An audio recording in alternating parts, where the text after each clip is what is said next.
Okay, so in previous video, we solved this problem using VAM.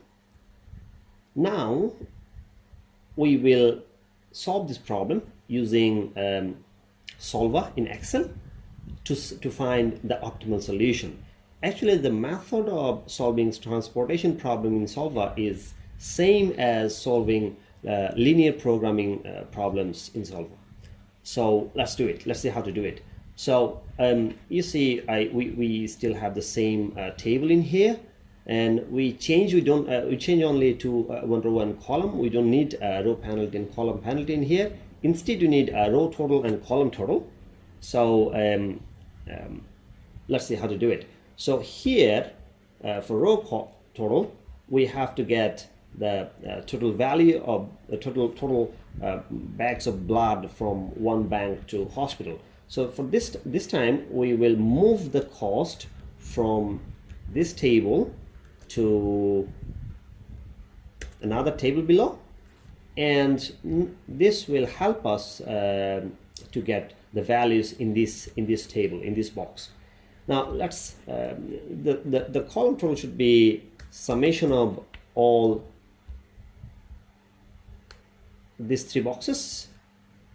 Okay, and it will be the same for all three. We have to do it because we have to give instruction according to this one, and then we will do the get row total. So equal, same way, summation. We will calculate the total of all these four boxes in here, and in the same way we will do it here.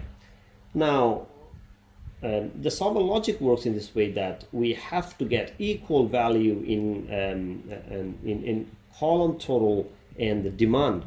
Actually, for linear programming, we used greater than or less than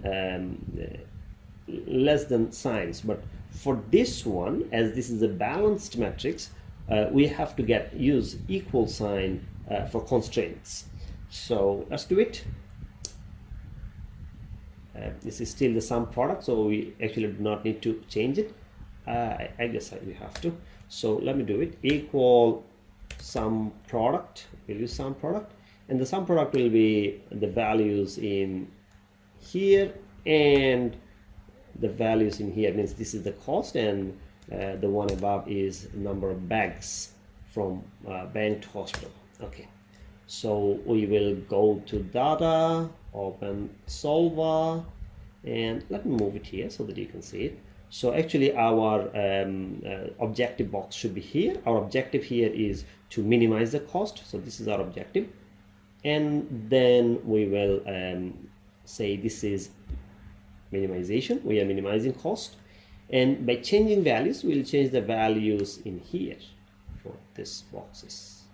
Okay, now we will add the constraints. So let's add the constraints, and as I said, when you add the constraints, we will do all of them. This one should be equal to, as I said, add equal to this one, add, then we add the second one. This one should be equal to then this one, add, and for hospital 3 should be equal to the demand for hospital 3, and hospital 4 the same way should be equal to demand for hospital 4. Okay, now let's look at the column. So this is the supply of our bank 1. Sorry, not this one.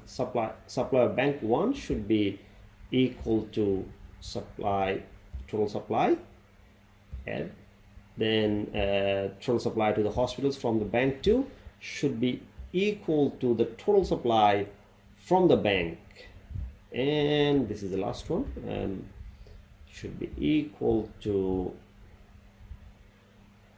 the supply of bank 3. Okay, all right, we're done.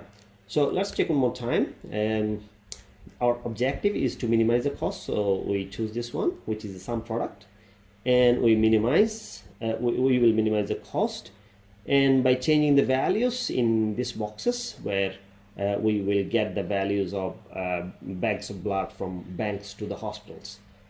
And you see all of these are equal sign. We are using equal here because this is a balanced matrix. So we will use a simplex method, simplex LP, and yeah, we're pretty much done. Just click solve and it will solve for us. So we will say keep the solver solution, and okay, let's see. Right, see, all right, so from solver solution, the solver solution is the optimum solution. We have to keep it in mind. The solution in solver is optimal solution. In VAM method, our total cost was $2,030, and in using solver, it's giving us $2,020. That means still we have a chance of optimization for this one. So that's it. Great.